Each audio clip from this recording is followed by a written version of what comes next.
Your concrete has continued to sink and break down over time. And while you've learned to step over it, doing nothing about it could lead to someone else getting injured and possibly even having you facing a lawsuit. To some, a 1-inch trip hazard is a bump in the road, and to others, it's a massive peak. So what do you do about it? One popular solution is to grind it down with power tools. But does grinding concrete actually solve your problem? In short, it can. But before you run to the hardware store, you should know why your concrete looks the way it does, what concrete grinding is, how to do it safely, and the costs and risks of grinding concrete, so you're fully prepared before you even step outside. But first, what happened to your concrete? Concrete settling can be caused by many factors like this, but in most cases, it's due to water washing away the supporting soil. Concrete grinding is what it sounds like, grinding concrete. Put simply, concrete shifts.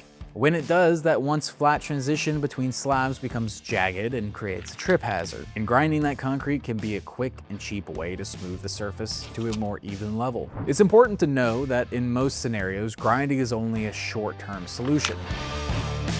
To grind concrete, you'll need a dedicated grinder and wheel made for concrete. You also want PPE like glasses, masks, and gloves, as there's a lot of dust that is produced from the actual grinding. The actual process itself is fairly straightforward, depending on what type of grinder you're using. If using a hand grinder, you might want to consider getting knee pads or laying down some cardboard, as you'll have to get on your hands and knees to grind the edge. Now, there are trade-offs to grinding concrete, which may lead you to consider alternatives like leveling, patching, or fold replacement. Now, lifting your concrete may cost a little more now than grinding concrete, but it can help address the root cause of the settling and help you avoid premature replacement costs in the long run. Using a concrete patch kit is also on the budget-friendly side of these options. However, it's very likely to crack and separate from the concrete you already have and create a new list of concrete issues for you.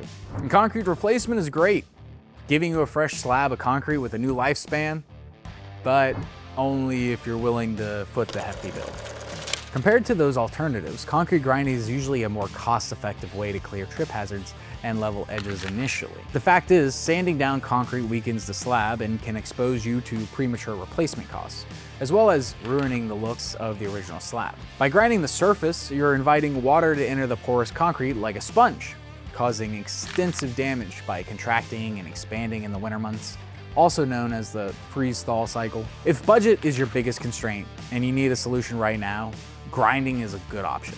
However, if you have some flexibility and you want to fix it right the first time, consider the alternatives. By now, you should understand whether grinding is a good option for you and how to stay safe while doing so, as well as the inherent risks of grinding the surface away and options to consider before making that decision to bust out the Milwaukee. If you want a list of good reasons to grind your concrete, check out this article on Concrete Academy.